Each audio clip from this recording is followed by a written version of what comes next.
सांगलीत काँग्रेसला मोठा धक्का, वसंतदादा घराण्याची भाजपमध्ये एंट्री, जयश्री पाटील यांचा भाजपात प्रवेश।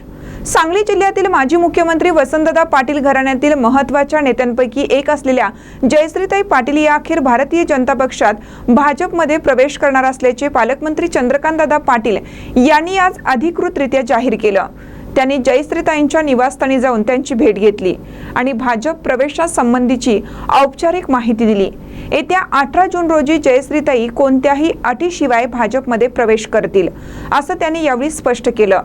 दादा घराण्यांनी अखेर काँग्रेसची साथ सोडली आणि भाजपात प्रवेश केला आहे। जयश्रीताई पाटील यांना काँग्रेसने निलंबित केलं, पण आता सांगली जिल्ह्यातून काँग्रेसचा द एंड होताना दिसत आहे। या भेटीदरम्यान चंद्रकांतदादा पाटील यांनी जयश्रीताईंच्या कार्यकर्त्यांनाही भाजपमध्ये मान सन्मान मिळेल अशी ग्वाही दिली। तसेच जयश्रीताईंच्या राजकीय कारकिर्दीचा भाजपच्या विस्तारासाठी मोठा फायदा होईल असेही ते म्हणाले। यावेळी त्यांनी खासदार विशाल पाटील यांनाही भाजपमध्ये सहभागी होण्याचं खुलं निमंत्रण दिलं।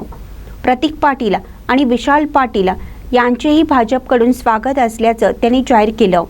या भेटीला आमदार सुधीर गाडगीळ, शेखर इनामदार, समित कदम यांच्यासह जयश्रीताईंचे अनेक समर्थक मोठ्या संख्येने उपस्थित होते। या घडामोडीमुळे सांगलीच्या राजकारणात मोठे राजकीय वारे वाहू लागले असून आगामी निवडणुकीसाठी भाजपची ताकद अधिक बळकट होणार असल्याचं स्पष्ट होत आहे। महानकरी न्यूजसाठी आदिमाने, मिरज।